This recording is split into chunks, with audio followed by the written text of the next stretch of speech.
Hey you guys, it's Peter, and welcome to my channel, Peter Watches TV, where I cover all the TV shows, all the streaming TV shows that you can find on Netflix and Hulu and Apple TV and Max, all the reality shows, all the Housewives, all the Bravo shows, the Vanderpump Rules shows, all of them, okay? You can find all of that coverage over here. I am currently binge watching Sister Wives and watching RuPaul's Drag Race All-Stars with my husband. We're currently watching The Real Housewives of Dubai. And then in between, I am watching shows here and there. And this is not the video that I thought that I was going to be making today. I thought I was going to be covering a movie called The TikTok Murders or something that my best friend recommended to me.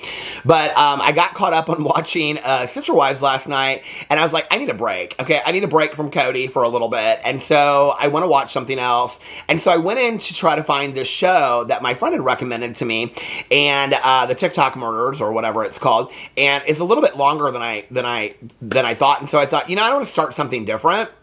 And I had on my list this documentary that's on Hulu called Brats that people had recommended to me for a while. And I didn't really know what to expect going into it.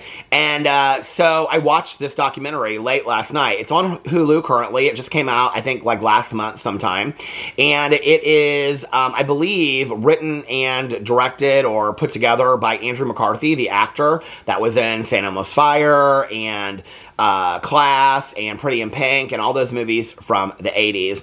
And he is the one that leads the charge in this movie. So the whole movie is about this group of actors in the mid to late 80s who were called the Brat Pack. And that's the behind the scenes of the whole part of this documentary. And I really didn't know going into it.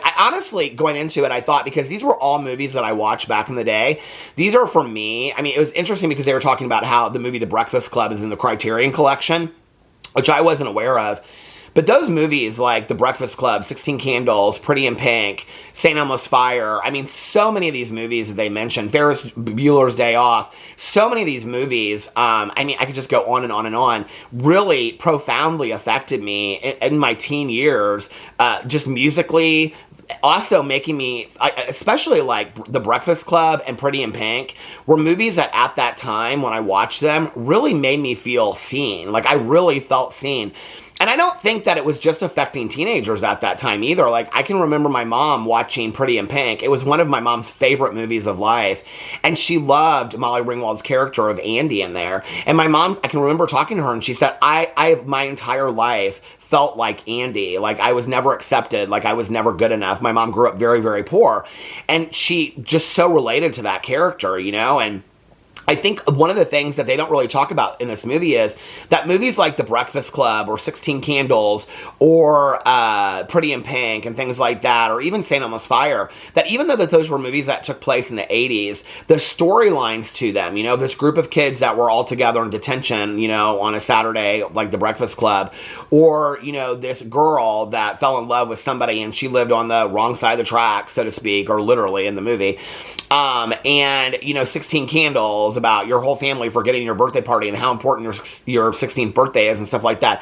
I think that those movies, even though they took place in the 80s, are movies that really transcend time. And so for anybody, whether like my mom went to high school like in the late 50s, you know, I think for her it was relatable, even though those movies were taking place in the 80s. I think today, teens watching those movies today could still relate to those stories, you know, because they're really about the struggles that you go through at different periods of your life. What the movie was and what I expected it to be were two completely different things. I honestly did not know that Andrew McCarthy like wrote and directed this thing or produced it or whatever he did. He's the one that is behind the scenes of the whole thing.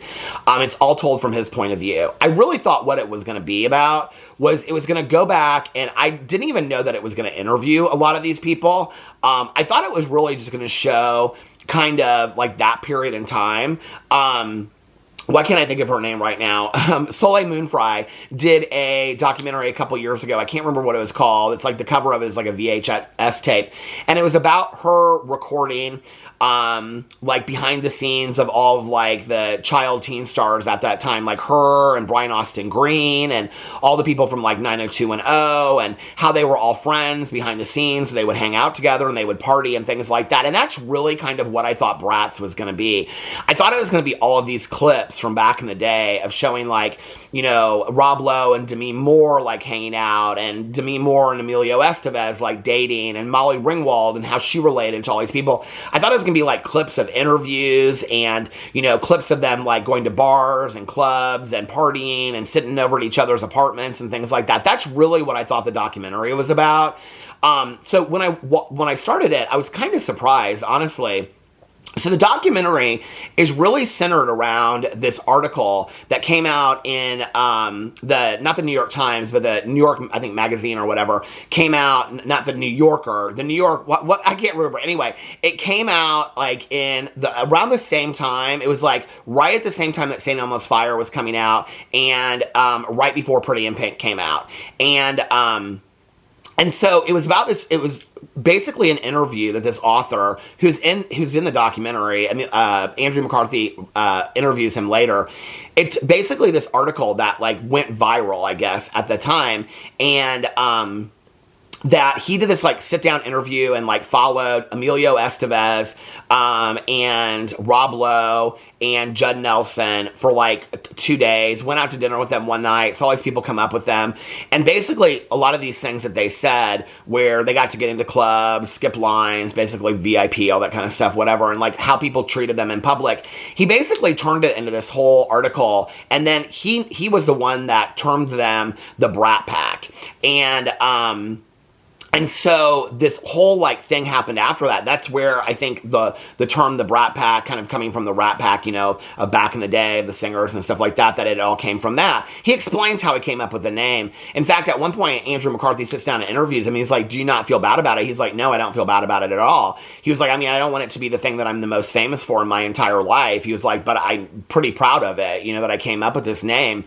And I look back on it, it's interesting because the whole documentary is done from the point of view that this terminology of calling these actors the Brat Pack and basically minimizing their work ethic and really taking away from their talent and basically just saying that they were a bunch of like bratty young kids that because they were famous, they were getting all these roles in these movies, really diminished their talent.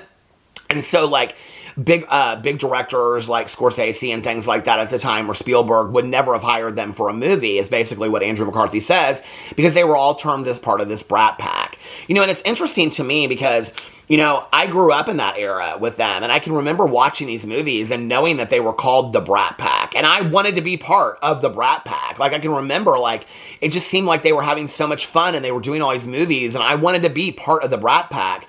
Very similar to when the word supermodel came out, you know, and it was Naomi Campbell, and Linda Evangelista, and Christy Turlington, and Cindy Crawford, and, like, I can remember them, like, going places. I can remember them being in Isaac Mizrahi's Unzipped movie, and I wanted to be a supermodel, even though that was never going to happen to me, right? Like, I wanted to be part of that world. And it's interesting because Andrew McCarthy interviews all these people, and at one point, he interviews, like, I believe she's like a producer on one of the two movies, or a talent agent or something. She's the only one, like, everybody else is like, feels really bad about them being called this and whatever. And she's like, no, I think it was great. She's like, it made everybody really interested in you guys at this time, you know? And so he goes on this whole thing because you can tell that Andrew McCarthy has really been, like, his entire life has basically been, like, from before the article came out and after the article came out. Like, literally.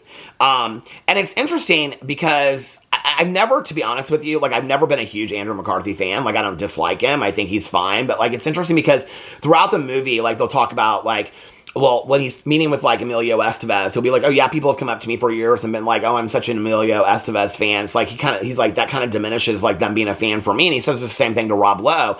And Rob Lowe is like, well, like people would say the same thing to me about you. And it's interesting, like looking at that, it was like he's still 30 some years later rather bitter that they were kind of pit against each other.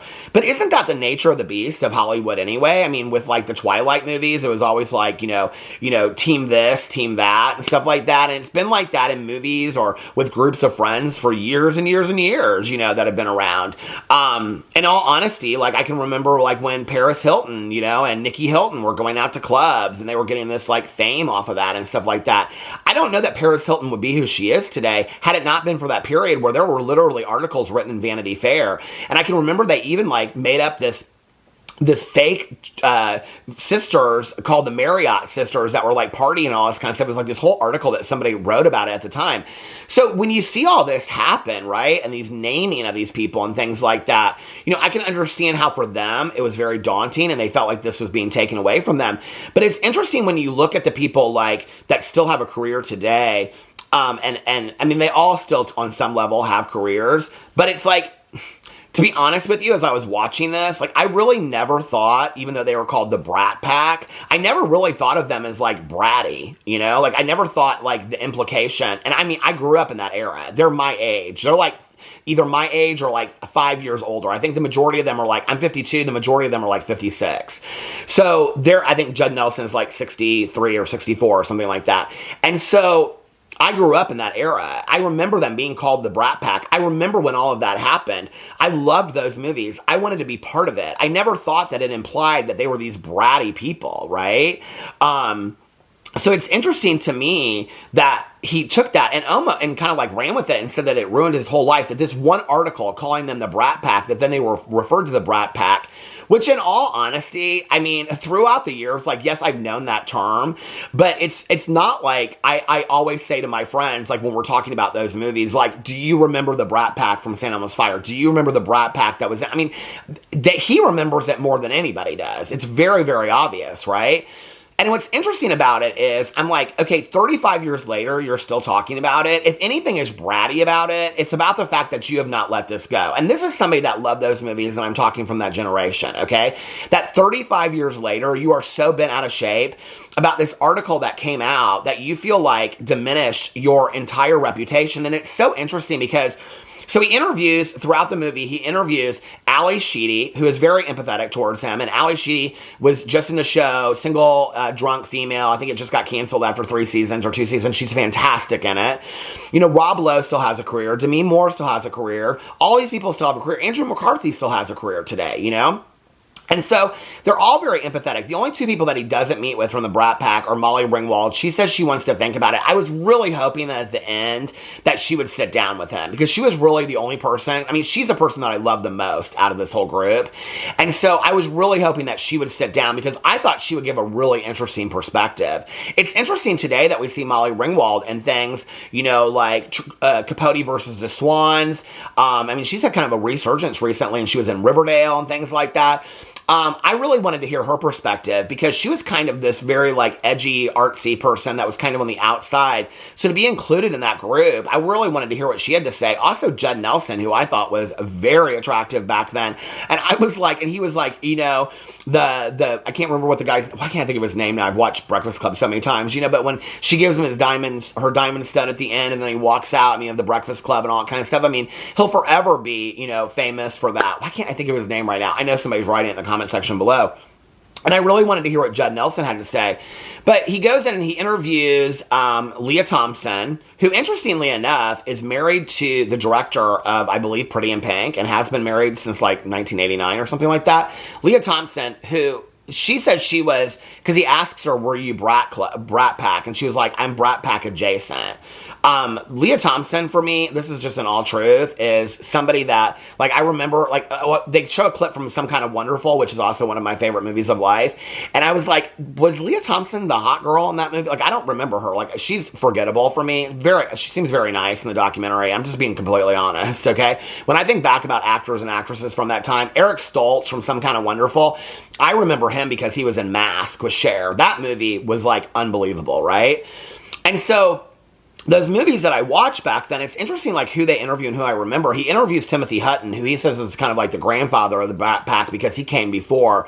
I remember watching a lot of those movies with Timothy Hutton, Ordinary People. My mom loved that. They referenced that movie. He won an Academy Award for that movie, but that wouldn't have been a movie, and he even says in there that's called, like, Brat Pack, right? Like, so he was kind of before the Brat Pack. He interviews Leah Thompson. He interviews Timothy Hutton. He interviews a lot of, like, social media, pop culture people. He interviews some producers, some directors, but the main people from the Brat Pack that he interviews is Ali Sheedy, who is very, very, like, just very nice and empathetic, and you can tell, like, that she feels for him, but she doesn't, you can also kind of tell from the interviews that she doesn't really understand why he's still kind of stuck on it. He interviews Emilio Estevez, who has never really wanted to talk about this because Emilio Estevez is the one that the whole article was basically written about, right? But he does, and he's also kind of like, it's interesting because he hasn't seen these people in like 30 years, right? And so they talk a lot about the behind the scenes of like what people thought was never really the case. Emilio Estevez is kind of like, yeah, I've moved on. I don't really want to talk about it. And in fact, he even says something to him, I think, about talking to Molly Ringwald. And he's like, doesn't Molly Ringwald want to kind of just, I think it's either him or Rob Lowe. It's like, doesn't she just kind of want to move on and not really think about these things anymore, right? And then he interviews, Demi Moore, and he does a sit-down interview with Demi Moore, and what she says in there, I actually just did a Peterisms video talking about this because the statement was so profound to me. She says in there that he's talking about what happened with this article and the aftermath and how much the article, like, it really, like, none of them wanted to work together afterwards, which is so interesting because I'm thinking about it, right? I'm like, well, About Last Night is one of my favorite movies, and that was Rob Lowe and Demi Moore, and that was way after the Brat Pack situation. That was like years after St. Elmo's Fire. So they continued to work together. And it's interesting that, like, a lot of people didn't want to work together because they were worried that, like, people would just diminish them as the Brat Pack. Like, I didn't even realize this was going on at the time. So it's really kind of like a behind the scenes of how they were affected by this article that I don't really, I mean, I remember it coming out and people talking about it and talking about the name, but, like, he is obviously more impacted by this than anybody else. And this whole documentary is based on a book that he wrote about the same situation. But she says in there, and I love that she says this, she says, everything is happening for us and not to us, and you can't be selective about that. And so what she's saying is, if you look at this situation, right, of this article being written and us being called the Brat Pack, if you look at it as something that's happening to us, and we're forever the victim, right? And she's basically saying, you've played the victim for 35 years. She says, and she basically says, and she doesn't say it in so many words, but she basically says, I chose not to do that. I chose to look at it as a situation where this was happening for me, okay? And this was an opportunity to look at things differently and how I was going to look at things differently. It's interesting, she goes in and talks a lot about, like, I was not aware of this, that when she was on the set, I loved Jules from St. Elmo's Fire. One of my favorite characters of life. I wanted to be Jules, okay? What's so interesting is, I can remember before I got sober, so I've been sober since 1994, December 17th of 1994. I can remember watching St. Elmo's Fire and drinking. I don't put this on her. I don't blame it on her. I would have been drinking anyway, okay? Let me just say that. But I can remember watching St. Elmo's Fire and, like, drinking, like, straight vodka on ice because that was Jules' drink. And I just wanted to be Jules so bad. I thought she was so cool in that movie. To find out in this documentary that she had a sobriety, like, companion the whole time because it was either go to treatment for her drug and alcohol issues or it was go to the, she wanted to be in this movie. So they had a sober companion. The director hired a sober companion to be with her. So she was sober the entire show and that thing. And she talked all about that in the documentary. It's very interesting. But, you know, it's very interesting that these people's perspectives, and you can see that Emilio Estevez towards the end is trying, or not Emilio Estevez, Andrew McCarthy is trying towards the end. I mean, you find a lot of stuff out, like the ending of Pretty in Pink is not the original ending. I mean, if you looked into this stuff, you would know some of it. I think I already knew that. So they had to refilm it, and he had to wear a wig and stuff like that. They talk about that. They talk about, like, behind the scenes of some of the stuff. They really never hung out and partied that hard, which is interesting because Andrew McCarthy's like, we never really hung out. We really never were that close. And then when he interviews Rob Lowe says to him, but that was such a great time because we were hanging out, we were partying all of us together and stuff like that. And they're constantly showing pictures of them being out to clubs. And so it's like, well, what's the truth then? Were you really the Brat Pack that was hanging out all the time? Because Rob Lowe says you were, and Andrew McCarthy says it never happened that way. So what was the truth, right? I mean, you don't really know. But you can tell towards the end, it's kind of sad, honestly, that Andrew McCarthy is trying so hard to, like, make this a cathartic situation and be, like, forgiving of the writer. But, like, even at the end after he's done interviewing the writer, he's like, because the writer, like, takes really little responsibility. I mean, I think at one point he says, I could have been nicer in the article, but he's like, do you regret it, or would you have done anything different? He's like, no, I wouldn't have. He was like, I mean, it's, it's what happened.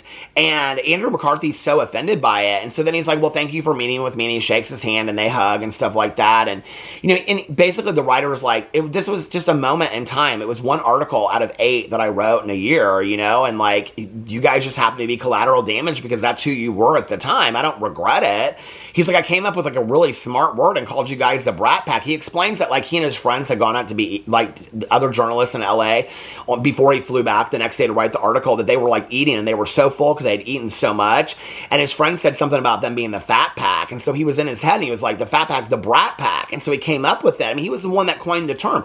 And Andrew McCarthy wants him to like say, oh yeah, I regret everything. I take it all back. Which is so interesting because this one woman that was like the producer of like San Elmo's Fire and something else, Pretty in Pink or whatever, she's like, no, I think it was fantastic. And a lot of these actors are like, we should have stepped into it. We should have stepped into the Brat Pack instead of being afraid of it and allowing it to basically, direct our careers for the next 30 years. And you can tell at the end, like, especially with the writer, that he's trying to be, like, see this as a cathartic situation that he learns from, but he just can't. And even as he's, like, walking out the door, after they've hugged, they said goodbye to the writer and everything, the guy's like, keep in touch, let me know how this project goes.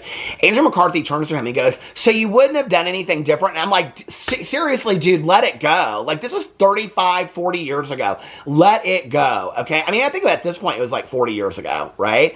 And I'm like, it was like 85 or 86. I'm like, let it go. Like, you've let this control your life for 40 years, It really, to be honest with you, it made me rather sad to watch. It kind of took away a little bit for me as somebody that loved those movies to hear how and it's interesting because he's like, yeah, it really affected all of us. And you can tell, like, Ali Sheedy, like, she's like, yeah, like, she kind of agrees with him just to kind of placate him a little bit.